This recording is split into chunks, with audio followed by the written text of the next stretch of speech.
다윗이 어떤 일로 인해서 매우 극심한 엄청난 고통의 자리에 빠져 있습니다.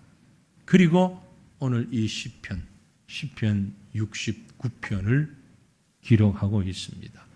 시편에 있는 다윗의 많은 시 가운데 특별히 22편하고 69편 이 둘이 엄청난 고난을 겪는 시인의 고백이 담겨져 있는 시예요.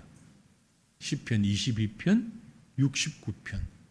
물론 이 시 가운데 메시아에 관한 예언적 성격이 많이 있습니다.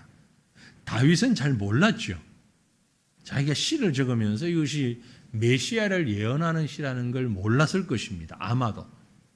그럼에도 불구하고 시편 22편과 69편은 메시아를 예언하면서 특별히 그리스도의 십자가를 내다보는 그런 측면에서 매우 고통 속에 부르짖는 시편이다. 이렇게 볼 수 있습니다.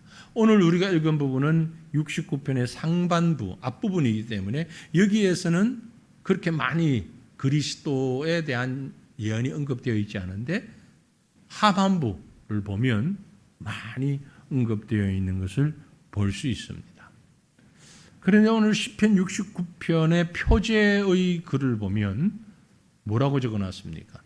다윗의 시, 인도자를 따라 소산님에 맞춘 노래라고 적혀져 있죠. 소산님에 맞춘 노래. 예전에 우리 교회 여성 중창팀이 있을 때 많이 익숙한 이름, 소산 무슨 뜻인지는 아셨어요? 소산님. 네. 백합이라는 뜻입니다. 물론 우리나라의 백합과는 좀 다를 수 있겠죠. 그러나 백합, 아름다운 꽃 그런 의미를 가지고 있는데 이 백합 소산님이라는 소산을 올리는 님자가 아니고 소산님까지가 같은 이제 한 단어인데 이 말의 그 꽃말, 꽃들이 보면 왜 꽃말이 있잖아요, 그렇죠? 이 백합화의 꽃말이 순결이랍니다. 순결, 변함없는 사랑 이런 것을 의미하고 있습니다. 그래서 또 다른 소산님의 시가 있죠. 주로 소산님에 맞춘 노래라고 할 때는 아주 경쾌하고 밝고 이런 겁니다. 그래서 시편 45편 같은 경우도 소산님에 맞춘 노래인데 주로 요즘으로 말하면 결혼식 축가로 사용되는 축복의 노래, 왕의 대관식에서 사용되는 노래. 이럴 때에 소산님의 노래를 불렀던 겁니다. 즐겁고 기쁘고 축복하는 축가로. 그런데 앞에서 제가 말씀드린 대로 22편하고 69편은 고통 가운데서 지은 시라 그랬잖아요. 아주 고통스러운, 매우 고통스러운 가운데 부르는 시가 아주 축제의 시, 축제의 찬양을 부르고 있는 거예요. 축제의 노래를. 좀 이상하지 않아요? 정신이 나갔나? 사람이 너무 힘들면 좀 이렇게 막 웃잖아요. 이런 차원인가? 그게 아니에요. 그게 아니고 이 고통이 결국 하나님을 바라보게 만드는, 하나님과 교통하게 만드는, 그게 입에 발린 소리가 아니고, 죄송합니다. 우리가 보통 성도들이 저를 포함한, 저도 예외가 아니니까 저를 포함한 우리 많은 성도들이 고통 가운데서 주님 바라보니 감사합니다라고 말을 하는데 실제 마음에는 감사가 그렇게 많지 않아요. 그죠? 목사도 그런데 뭐 여러분 안 그럴 거라고 제가 생각하지 않는데 우리의 솔직한 고백이죠. 솔직한 고백. 너무 고통스럽고 힘들 때 이 고통 때문에 하나님 바라보게 하시니 감사합니다. 물론 감사하죠. 감사하지 않은 거짓말이라는 얘기는 아니에요. 그런데 그 감사의 정도가 감사를 수치로 나타낼 수가 없으니까 말로 하기엔 참 어려운데 정말 감사한가? 정말 감사한가? 그렇지 않을 때가 많거든요. 그런데 이 시편 69편을 보면 시인은 정말 감사한 것 같아요. 정말 감사한 것 같아요. 진짜 정말. 여러분, 사업을 하는 사람이 사업이 갑자기 망해버렸다? 어떻게 하겠어요? 얼마나 힘들어요. 제가 아는 선교사님 중에 그런 분이 있습니다. 우리 교단 선교사님이 아니라 타교단 선교사님인데 지금 방글라데시에 계신 선교사님이에요. 원래는 네팔에서 사역을 했는데 네팔에서 사역을 하면서 네팔에 산이 많잖아요. 그러니까 막 어딜 이래 다니면 사역지에 다니면 상당히 시간이 많이 걸려요. 아침에 나가가지고 저녁 때 늦게 돼서 밤중이 돼서 부부가 같이 부부가 애들은 집에 두고 가짜 왔는데 밤에 와보니까 집이 새카맣게 불타고 애고 사람이고 다 불타버리고 두 아이를 잃었어요. 두 아이를 집에 두고 화재로 잃었어요. 어린 아이를. 선교사가 어떻게 해야 됩니까? 그럴 때. 어떻게 해야 돼요? 감사해야 돼요? 감사할 수 있겠어요? 쉽지 않잖아요. 고통스럽죠. 너무 고통스럽죠. 너무너무 고통스러운데 그 고통을 이분이 이겨냈어요. 물론 그 당시 눈물 나고 너무 힘들고 슬펐겠죠. 그래서 그쪽 네팔 사역을 다 정리하고 더 이상 내가 네팔에서 사역을 못하겠습니다. 정리하고 방글라데시로 넘어왔어요.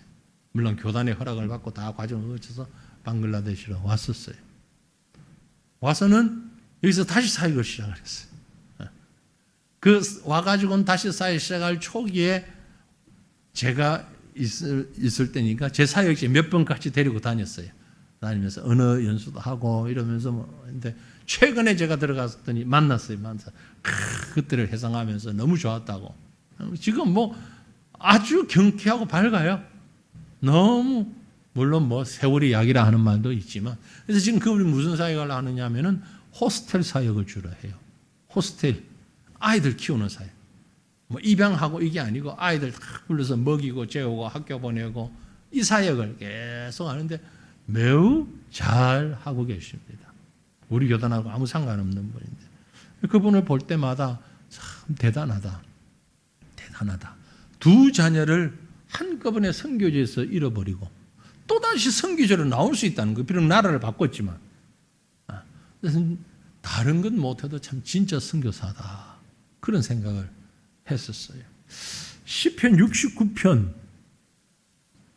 그보다도 더한 유사한 그런 아픔, 더하다라는 말은 조금 제가 잘못한 말 같고 유사한 그런 아픔에서 기록한 것 같아요. 왜 그걸 알 수 있는가 하니까 오늘 많이 있는 말씀 가운데 8절 말씀 보면은요. 성경 한번 보시오. 8절에 뭐라고 그랬어요? 내가 나의 형제에게는 객이 되고 나의 어머니의 자녀에게는 낯선 사람이 되었나이다. 형제나 어머니의 자녀가 누구예요? 나의 어머니의 자녀. 내 형제 자매잖아요. 그죠? 그 사람들에게는 뭐가 됐다고요? 객이 되고 낯선 사람이 됐습니다. 그 말은 무슨 뜻이에요?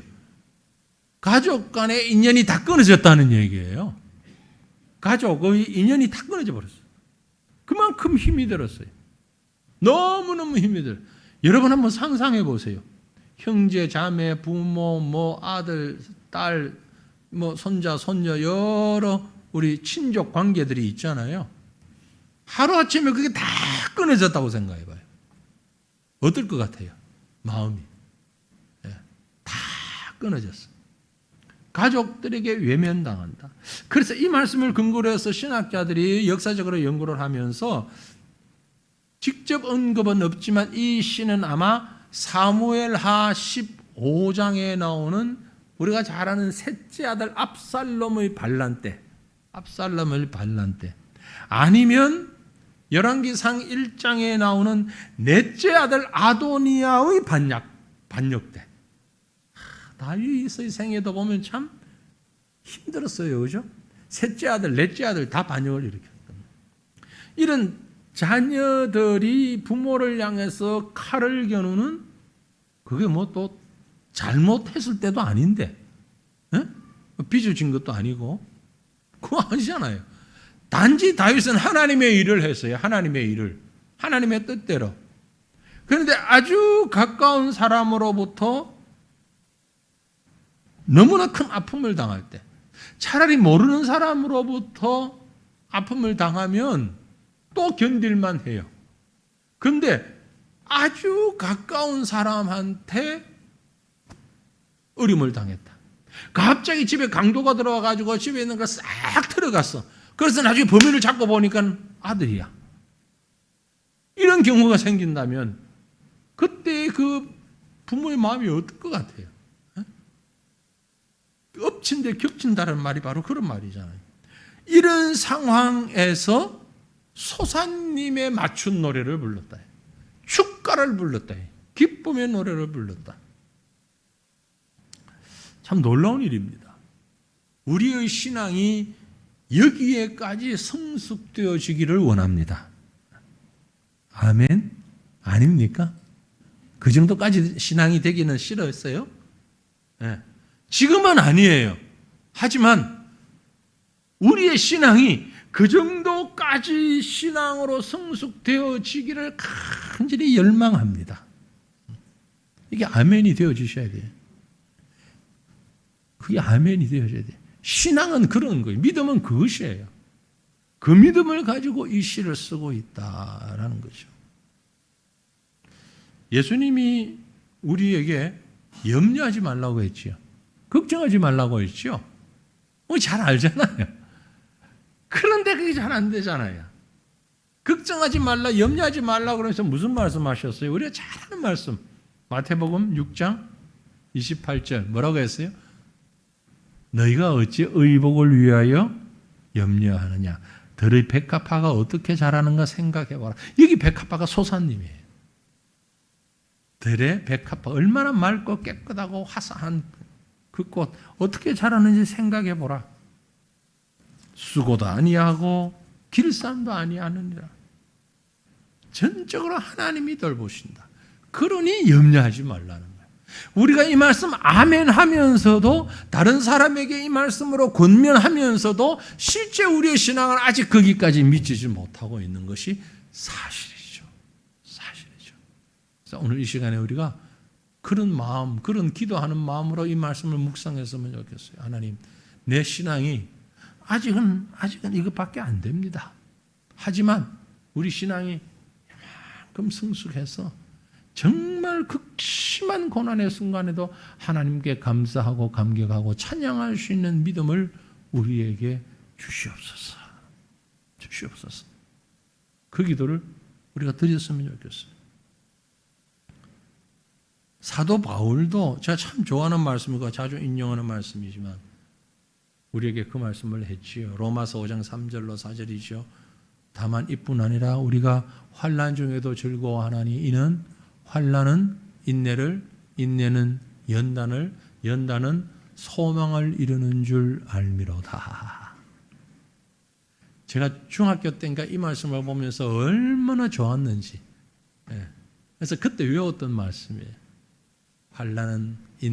환난을 즐거워하나니 환난은 인내를, 인내는 연단을, 연단은 소망을 이루는 줄 알미로다. 뭐 안다고? 그 학생 때. 그런데 그 학생 때도 이 말씀이 너무 가슴에 와닿더라고. 내가 지금 힘들더라도 어렵더라도 하나님이 나에게 소망 주시는 것이로구나. 이게 어쩌면 소사님 신앙, 백합화 신앙 그렇게 얘기할 수 있을 거예요. 시편 69편은 바로 그런 베이스를 가지고 쓰여졌습니다. 총 5연, 시니까 1년, 2년, 3년, 4년 쭉 5년으로 기록됐는데 오늘 이 18절까지가 세 연으로 말씀을 먼저 봅니다. 먼저 첫 번째가 1년이요. 1절부터 4절 말씀인데 고통의 절규 가운데서 허덕이는 인생의 모습을 얘기하고 있어요. 하나님의 형상을 따라 지음받은 저와 여러분입니다. 그러면 하나님이 우리에게 기쁜 일만 주시면 얼마나 좋겠습니까? 하지만 기쁜 일만 주지는 않습니다. 어떤 분은 그런 얘기해요. 인생은 슬픔의 연속이다. 꼭 그런 것만은 아니지만 여러 어려움을 과거에도 겪고 오셨고, 여기 계신 분들 한 분 한 분 지난날 어려웠던 일들을 그 썰을 한번 풀어내어라 그러면 하루 종일 얘기해도 모자랄 분들 많이 계실 거예요. 뭐 좀 적은 분도 있고 하겠지만 나름대로의 어려움은 다 있죠. 그 고통들, 힘든 시간들 다 있습니다. 다윗은 그런 고통 가운데서 그 고통이 바로 하나님을 바라보는 기회가 된 거예요. 1절, 2절 말씀을 우리 같이 읽어보십시다. 본문 1절 같이 읽습니다. 하나님이여 나를 구원하소서. 물들이 내 영혼에까지 흘러들어왔나이다. 나는 설 곳이 없는 깊은 수렁에 빠지며 깊은 물에 들어가니 큰 물이 내게 넘치나이다. 자, 시적인 표현인데 그러나 어느 만큼 고통스러웠는가를 표현하는 거예요. 물들이 내 영혼에까지 흘러들어왔나이다. 물이 내 영혼에 흘러들어왔다. 1년에 걸쳐서 몇 달에 걸쳐서 조금씩 내려야 할 비가 폭우로 1시간 만에 쏟아붓는, 얼마 전에 그런 일들이 있었잖아요. 참 안타까운 일이지만 저 오송 지하차도에 많은 인명 피해가 있었죠.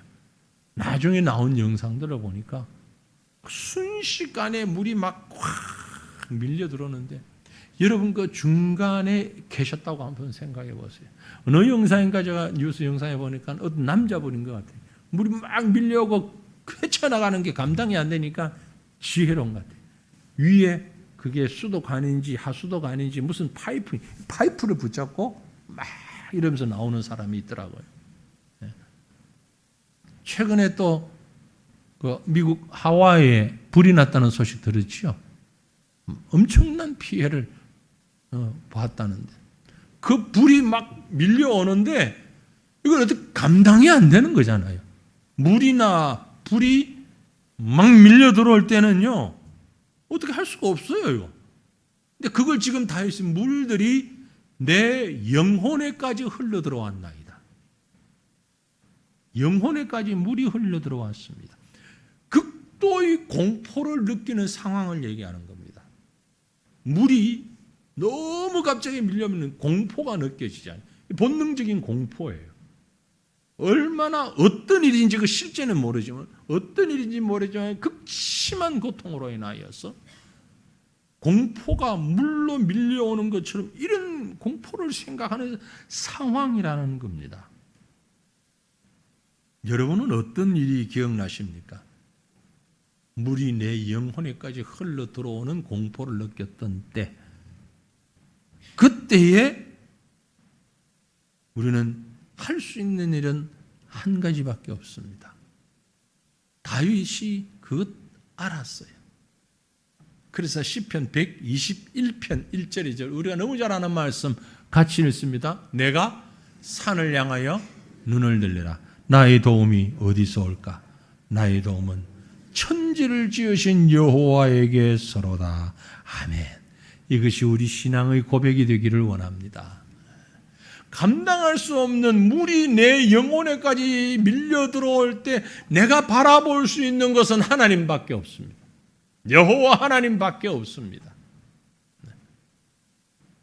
뭐 여러 가지 그런 재난의 상황들이 최근에 많이 보도가 되고 있는데 우리도 그런 재난의 상황들이 있을 수 있죠. 그럴 때 휴대폰 꺼내가지고 어디 알리고 할 수 있겠죠. 더 중요한 것은 하나님을 바라보는 것. 하나님을 바라보는 것. 어느 정도로 하나님을 바라봐야 되느냐? 69편, 시편 69편 본문으로 들어가면 3절. 본문 3절. 내가 부르짖음으로 피곤하여 나의 목이 마르며 나의 하나님을 바라서 나의 눈이 쇠하였나이다. 기도하고 절규하고 부르짖는데 목이 마르고 피곤하고 이건 단순히 피곤하고 목마르다 이건 아니에요. 목숨이 끊어질 것 같은 그런 갈증과 그런 힘듦이 느껴질 만큼 하나님 앞에 절규하게 되고, 내가 하나님을 바라봄으로 인하여서 내 눈이 쇠하였나이다. 무언가를 집중해서 쳐다보고 있으면 시력이 안 좋아지잖아요. 눈이 이렇게 안 보이잖아요. 그죠? 뭘 하나 계속 그것만 뚫어지게 쳐다보고 있어 보세요. 그 다음에 아무것도 안 보이죠. 예. 이 얘기는 무슨 얘기냐면은 사람의 육체를 가지고 할 수 있는 일이 없다는 걸 얘기합니다. 내가 할 수 있는 최선을 다해서 하나님만 바라본다는 겁니다. 하나님만 바라본다. 내가 이 아픔 가운데, 이 고통 가운데 하나님만 바라봅니다. 여러분, 우리의 신앙이 그런 신앙이 되지 않으면요, 세상과 타협할 수밖에 없습니다. 타협하지 않으려면 하나님만 바라보면 돼요. 문제는 그렇게 하나님 바라볼 때에 사탄은 가만히 있냐? 가만히 있질 않아요. 우리가 하나님을 바라보면 바라볼수록 사탄도 우리를 더 세게 공격합니다. 아마 여러분의 삶 속에서 느낄 거예요. 이제 제대로 한번 신앙생활을 해보자 마음 먹고 하려고 들면 꼭 방해되는 요소들이 있어요. 있잖아요. 어떤 모습이든 방해되는 요소예요. 가정에 문제가 생기거나 내 몸에 문제가 생기거나 아니면 무슨 사람들 속에서 문제가 생기거나 안 되니까 코로나 같은 걸로 아예 교회 나오지 말라고 정부에서 얘기를 다 하질 않나. 안 그래도 지금 안 나가려고 했는데 이 참 정부에서 나를 도와주는구나 이러고 안 나온 분들이 지금 많았었어요, 과거에. 그래서 지금 한국 교회 성도 3분의 1이 다 가난한 교회인데 있다잖아요. 집 교회를 안 나오는 교회 3분의 1이. 사탄은요, 이 모양 저 모양으로 다윗에게는 어떤 모양으로 괴롭혔냐면 4절에 보니까 까닭없이 나를 미워하는 자가 나의 머리털보다 많고 부당하게 나의 원수가 되어 나를 끊으려 하는 자가 강하였으니 내가 빼앗지 아니한 것도 물어주게 되었나이다. 까닭없이 나를 미워하는 자가 얼마나 된다고요? 머리털보다 많다. 아무 이유 없이 나를 미워해. 아니 내가 미운 짓을 해서 뭘 잘못해서가 아닌데 괜히 나를 미워해. 뭘 보니까 평균적으로 보통의 사람들 친한 친구, 정말 친한 친구는 보통 3명이래요. 여러분 몇 명인지 3명이 넘으면 여러분 정말 인간관계를 잘하시는 분들이에요. 네. 정말 친한 친구. 무슨 말을 하든 믿어주고 무슨 말을 해도 내 편 되어주는 정말 친한 친구 보통 3명이래요. 일반적인 친구 보면 야 밥 먹자 그럼 밥 먹고 뭐 커피 마시고 이렇게 얘하는 수다 떨고 할 수 있는 친구는 보통 30명 정도 된답니다. 30명. 그리고 일반적으로 그저 알고 지내는 사람들이 한 300명 된대요. 우리 교회를 다니시는 분은 조금 더 많겠죠. 전 훨씬 더 많이 있으니까요. 일반적으로 평생토록 지나가며 만나는 사람은 한 3,000명 정도 된대요. 만났다 헤어지고 만났다 헤어지고 이런 사람들이 보편적인 사람. 그런데 다윗에게 까닭없이 미워하는 사람이 몇 명이라고요? 머리털보다 많다. 머리털이 몇 가닥이에요? 혹시 아세요? 아무도 모르죠. 평균적으로 10만 개 된답니다. 물론 탈모가 많거나 뭐 대머리거나 이런 분은 숫자가 적겠지만 보편적으로 일반적인 평균 수치가 한 사람의 머리털이 10만 개 정도. 지금 이걸 뭐 수학적으로 얘기하려고 하는 건 아니겠지만 다윗이 나를 미워하는 자가 아무 이유 없이 나를 미워하는 자가 머리털보다 많습니다. 여러분 이 정도는 안 되죠? 10만 명 뿐만이 아니고 부당하게 나의 원수가 되어서 원수 될 만한 일이 없는데도 원수가 되어서 나를 끊으려고 하는 자, 관계를 끊고 생명을 끊고 모든 걸 끊으려고 하는 자가 강하였으니 내가 빼앗지 아니한 것도 물어주게 되었나이다. 내가 가져온 것도 아닌데 내가 배상해 줘야 된다 이 말이야. 예? 내가 빼앗지 아니한 것도 물어줘야 될 정도로 이게 100% 손해되는 인생이잖아요. 100% 손해나는 인생이죠. 그런 인생을 살아가는 것으로 느끼는 거예요. 그런데 다윗은 지금 자신의 아픔, 자신의 어떤 고통, 그걸 가지고 이렇게 고백했어요. 근데 사실 이 말이 어디에 가서 딱 맞아지는 거 아니? 마태복음 20장 28절에 가보니까 우리 예수님께서 이런 말씀을 하십니다. 인자가 온 것은 섬김을 받으려 함이 아니라 도리어 섬기려 하고 자기 목숨을 많은 사람의 대속물로 주려 함이라. 다윗은 내가 빼앗지 아니한 것도 물어주게 되었나이다. 그 말씀이 예수님에게 그대로 이루어진 거예요. 자기 목숨을 많은 사람의 대속물로. 예수님이 우리에게 생명을 주실 만한 이유가 뭐가 있어요? 그죠? 근데 다윗은 자기의 현실을 놓고 이 시를 적었는데 그것이 하나님의 말씀으로 예언적 시가 되었다 이 말이죠. 우리 예수님이 대속물로 주는 건데 그 가운데서 이제 우리가 해야 할 일이 뭐냐? 두 번째 예언으로 들어가면 고통 가운데서 하나님만 바라보는 인생임을 고백하고 있습니다. 다윗은 참 정직한 사람이에요. 무엇에서 정직하냐 하면 환난 가운데 고난 가운데 있을 때에 자신의 죄를 볼 수 있는 사람이었어요. 참 정직한 거예요.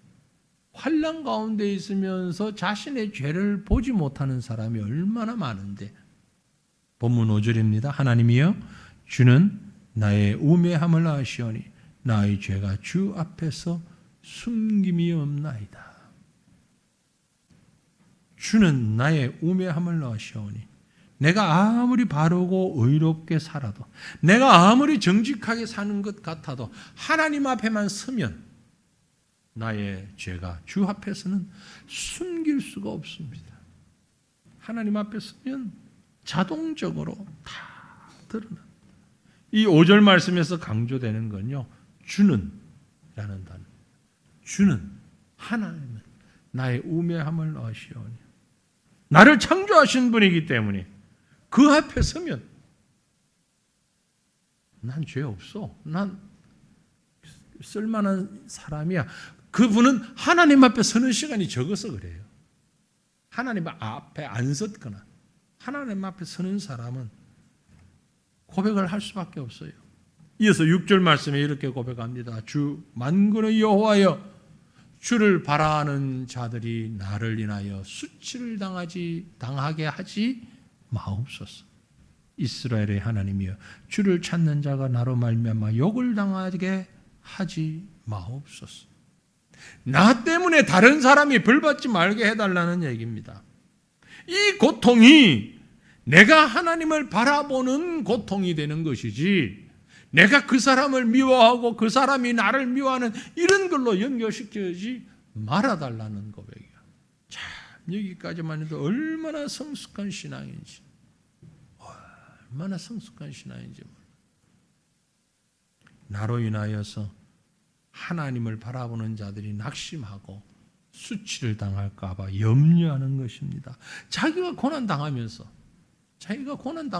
정말 영혼에까지 물이 들어오는 듯한 그런 느낌의 고난 속에 있으면서도 나 때문에 다른 사람들이 하나님 앞에서 수치를 당하면 안 되는데 하나님 그것을 막아주십시오. 그걸 막아주십시오. 그런 고백이에요. 다윗은 믿음의 배려심이 참 깊은 그런 사람이었습니다.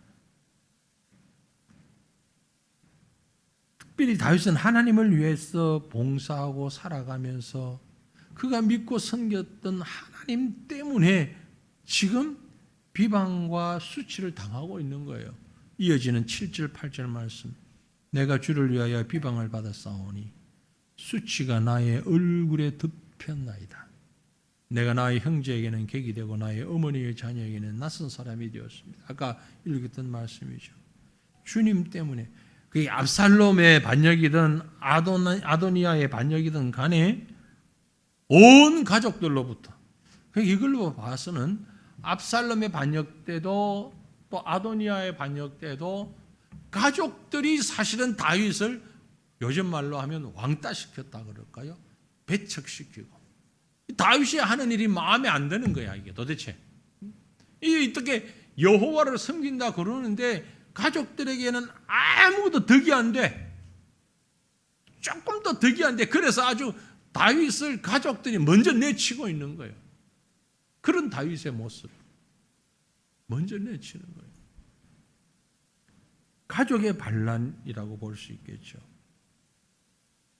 여기서 우리는 한 가지 깨닫는 것이 있습니다. 그래서 뭔고 하니까요. 성도들에게 주어진 열심은 하나님 나라와 교회의 영광을 위해서다라는 거죠. 오늘 우리에게 주어진 영적인 열심, 물론 세상에서 부모 노릇, 자식 노릇, 형제, 자매의 노릇을 잘하고 서로 화목하게 살아야 되는 것이 마땅합니다. 그러나 그것이 우리 삶의 목적이 되어서는 안 된다는 얘기죠. 그것이 목적이 아닙니다. 행여 나로 인하여 하나님의 영광을 가릴까 유의해야 한다는 것이에요. 비록 가족적으로 물론 그걸 등한시해도 된다는 얘기는 아니에요. 그러나 이것이 하나님의 영광을 가리는 것이 되어서는 안 돼요. 조금 오래 되었습니다만 우리 교단의 박윤선 목사님 소천하시고 한참 후에 가족 중에 한 사람이 이런 일을 했어요. 아주 그 박 목사는 아버지를 비난하면서 가족을 돌보지 않는 사람으로 하나님의 일을 한다면 다냐? 가족을 돌보지 않고 그랬더니 다른 형제들이 막 책을 내고 말씀 그것 아니다. 아버지가 정말 하나님 앞에서 바른 분이었다 하는 그런 또 반론을 내면서 무마가 되고 덮였던 그런 기억이 있는데요. 우리의 열심은 물론 가족이 중요해요. 형제가 중요해요. 그러나 첫 번째는 뭐냐? 하나님의 나라와 하나님의 영광이다. 빌립보서 2장 10절로 11절 말씀을 우리 함께 읽어보겠습니다. 하늘에 있는 자들과 땅에 있는 자들과 땅 아래에 있는 자들로 모든 무릎을 예수의 이름에 꿇게 하시고 모든 입으로 예수 그리스도를 주라 시인하여 하나님 아버지께 영광을 돌리게 하셨느니라. 아멘. 모든 것이 만물뿐만이 아니고 형제 자매도 다 하나님께 영광 돌리기 위해서. 또 한 가지 우리가 여기서 생각할 수 있는 것은 때로 우리의 삶 가운데 수치와 고독이 있는데 이것은 성도로서의 필연적인 일이다라는 거죠. 교회를 어떤 친목이나 사업을 위한 교류의 장으로 삼으려고 하는 사람들이 있습니다. 특히 이제 외국에 있는 한인교회들의 주로 그런 양상이 많은데 결코 바르지 않습니다. 교회는 친목회 하는 것이 아닙니다. 교제하는 것이 아니에요. 부수적으로 친목이 있지요. 교제가 있지요. 또 여러 가지 유익이 있을 수도 있습니다. 그런데 그걸 목적으로 한다면 죄송합니다만 정치하는 분들이 그런 목적을 많이 가지고 있죠. 또 이 지역에서 사업을 하는 분들이 그런 목적을 또 가지고 있는 분들이 많이 있습니다. 아주 잘못된 거예요. 교회의 목적은 다른 게 아닙니다. 하나님의 영광을 위한 것이지. 그러기 위해서 우리가 때로는 고독할 수도 있고 때로는 수치로울 수도 있는 거예요. 우리가 여기 있던 본문 9절에 보면 주의 집을 위하는 열성이 나를 삼켰다 그랬어요. 주를 비방하는 비방이 내게 미쳤나이다. 이 구절의 말씀에 우리말에는 번역되어 있지 않는데 왜냐하면 이라는 말이 먼저 있어요. 부모들로부터 가족들로부터 왕따를 당했는데 왜냐하면 주의 집을 위하는 열성이 나를 삼켰고 내가 그만큼 그게 열심을 다했고 주를 비방하는 그 비방이 그래서 나에게 미쳤던 것입니다. 라고 얘기했어요. 우린 이 말씀을 보면서 신약의 한 사건을 생각할 수 있습니다. 성전을 청결하게 하신 예수님의 모습을, 성전을 상을 엎으시고 성전을 청결하게 하시고 난 다음에 그때 제자들이 예수님의 그 모습을 보고 바로 이 말씀을 생각했던 거예요.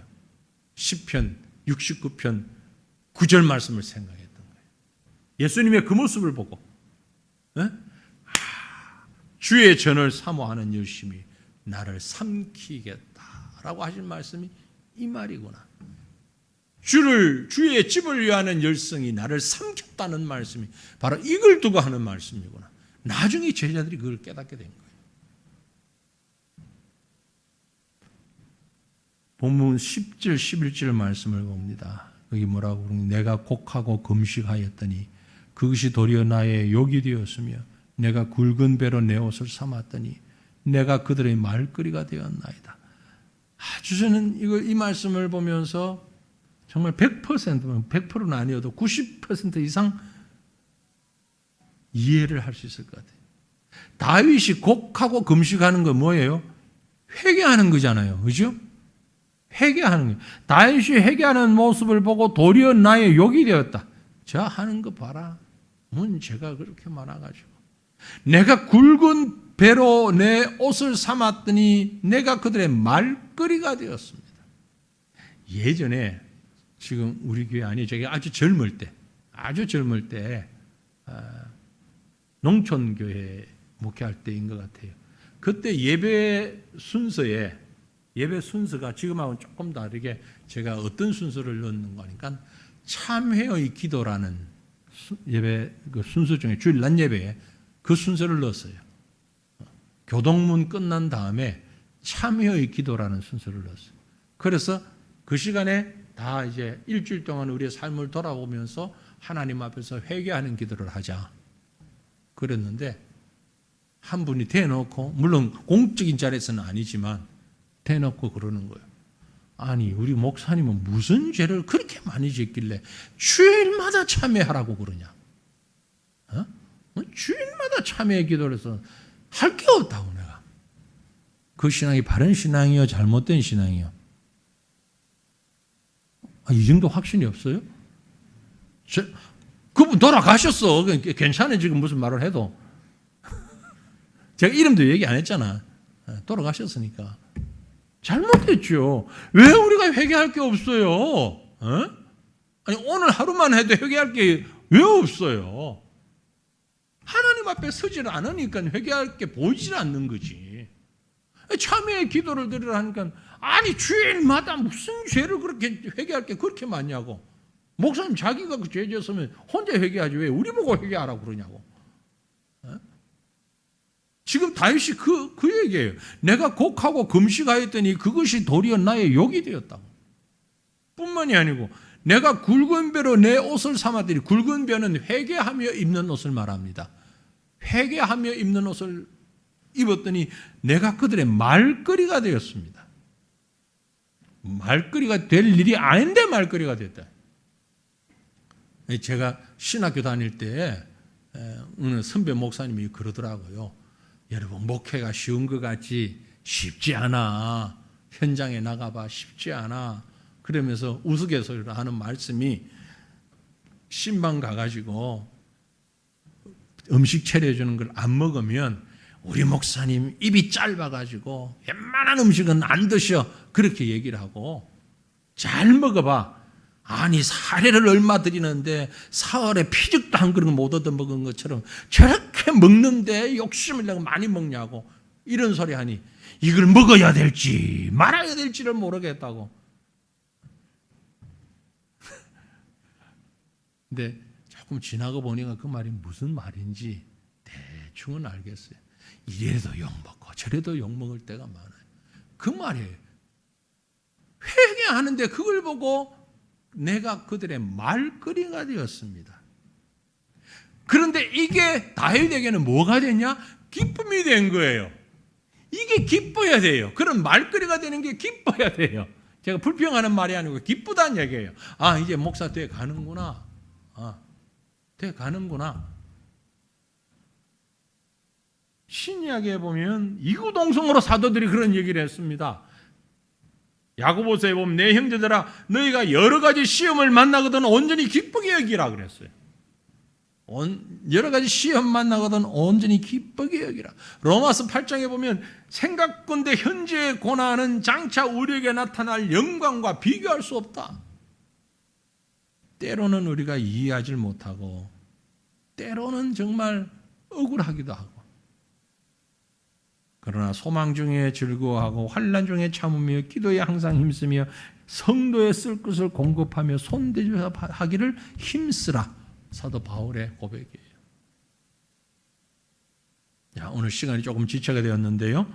3년 들어가면 13절로 18절 말씀인데 그래서 기도하며 소망을 갖는 인생이 되어야 한다라는 말씀을 하고 있습니다.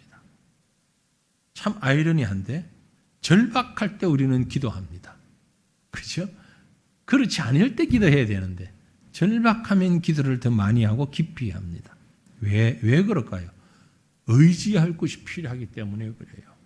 본문 13절 여호와여 나를 반기시는 때에 내가 주께 기도하오니 하나님이여 많은 인자와 구원의 진리로 내게 응답하소서. 사실 하나님은 이전부터도 늘 다윗을 보고 계시고 붙잡고 계셔. 그런데 오늘따라 다윗이 너무 힘드니까 주님이 더 나를 반기시는 것 같아. 여호와여 나를 반기시는 때에. 여러분, 하나님은 반드시 응답하십니다. 우리가 힘들고 고통스러울 때에 외면치 아니하시고 물론 평상시에도 기도해야 하지만 힘들고 어려울 때 기도하면 하나님 더 응답 빠르게 하십니다. 정확하게 하십니다. 약속하셨어요. 우리 이사야 58장 9절 말씀 성경 한번 찾아보면 좋겠는데 앞에 나오지만 뒤에 말씀까지 보기 위해서 이사야 58장 9절 말씀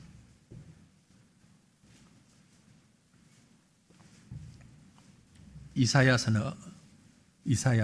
구약성경 58장 9절 같이 읽습니다. 내가 부를 때에는 나 여호와가 응답하겠고 내가 부르짖을 때에는 내가 여기 있다 하리니 만일 내가 너희 중에서 멍에와 손가락질과 허망한 말을 제하여 버리고 이거 뭐라고 했어요? 부를 때 뭐 한다? 응답하겠다. 부르짖을 때 그래 나 여기 있어 라고 말씀하셨고요. 뿐만이 아니고 불가능을 가능케 하시는 분입니다. 이어서 10절 11절 봅니다. 줄인 자에게 내 심정이 동하며 괴로워하는 자의 심정을 만족하게 하면 내 빛이 흑암 중에서 떠올라 내 어둠이 낮과 같이 될 것이며 여호와가 너를 항상 인도하여 메마른 곳에서도 내 영혼을 만족하게 하며 내 뼈를 견고하게 하리니 너는 물된 동산 같겠고 물이 끊어지지 아니하는 샘 같은 것이라. 아멘. 하나님은 이런 약속을 우리에게 주셨습니다. 그러므로 여러분들이 힘들고 어려울 때에 더욱 하나님을 부르짖고 기도하시기를 바랍니다. 하나님이 응답하실 줄 믿고 간구하시기를 바랍니다. 오늘 시편 69편으로 돌아와서 왜 이 고통 가운데 백합화의 노래를 불렀을까? 왜 소산님의 노래를 불렀을까? 14절부터 16절을 함께 읽으면 그 의미를 깨달을 수 있기를 바랍니다. 같이 읽습니다. 나를 수렁에서 건지사 빠지지 말게 하시고 나를 미워하는 자에게서와 깊은 물에서 건지소서. 큰 물이 나를 휩쓸거나 깊음이 나를 삼키지 못하게 하시며 웅덩이가 내 위에 덮쳐 그것의 입을 닫지 못하게 하소서. 여호와여 주의 인자하심이 선하시오니 내게 응답하시며 주의 많은 긍휼을 따라 내게로 돌이키소서. 아멘. 사실 앞에 2절에서도 수렁이라는 말이 나왔어요. 이 늪이라는 말입니다. 늪. 이 말씀의 의미는요, 저는 경험이 없지만 그런 분들의 얘기를 들었고 충분히 가능하다고 보는데, 서해안에서 조기잡이를 하다가 뻘에서 조기 잡는데 정신이 빠져가지고 막 열심히 하다가 갑자기 물이 쫙 빠져버리면 이제 나오지도 못하고 들어가지도 못하고 얼마나 힘들어요. 그때 유일한 해결책은 뭡니까? 물이 다시 들어오는 거예요. 물이 다시 들어오는 거예요. 바로 그 장면을 떠올리는 거예요. 그래서 오늘 본문 말씀 이렇게 마무리됩니다. 16절로 18절 금방 읽었지만 반복해서 같이 읽습니다. 여호와여, 주의 인자심이 선하시오니 내게 응답하시며 주의 많은 긍휼에 따라 내게로 돌이키소서. 주의 얼굴을 주의 종에게서 숨기지 마소서. 내가 환난 중에 있사오니 속히 내게 응답하소서. 내 영혼에게 가까이 하사 구원하시며 내 원수로 말미암아 나를 속량하소서. 아멘. 주의 응답하심 때문에, 주의 응답하심이 나에게 임하기를 원합니다. 특별히 앞에서 봤지만 16절 말씀을 넣은 이유가, 주 인자하심이 선하시오니 내게 응답하시며 주의 많은 긍휼에 따라 내게로 돌이키소서. 하나님의 보호하심을 말합니다. 하나님의 보호하심 때문에 나를 안전하게 살려주시옵소서. 그게 압살롬의 반란이든 아도니아의 반란이든 전쟁이든 심지어 가족들에게까지 외면당하는 그런 어려움을 당한다 할지라도 다윗의 마음은 항상 하나님을 바라보면서 하나님이 나의 온전한 피난처가 되시고 하나님의 긍휼로 나를 보호하시고 하나님의 긍휼이 나를 보호하시고 내가 그 안에 안전하게 거하게 하옵소서. 오늘 우리가 이 말씀을 보면서 이 한 주간 동안 우리가 어떤 사람을 만나든 어떤 자리에 가든 어떤 일을 하든 우리의 시선이 하나님을 향하여 고정되어질 때에 비록 힘들고 어려운 고통의 시간이 온다 할지라도 하나님을 향한 우리의 시선은 우리를 바라보시는 하나님을 만나게 되고 하나님을 향한 기도가 응답되고 우리를 보호하시는 주님의 손길이 우리를 긍휼로 안아주실 것을 믿고 이 믿음 가지고 한 걸음 더 나은 한 단계 더 높은 성숙한 믿음으로 나아가는 한 주간 될 수 있기를 우리 주님의 이름으로 축원합니다.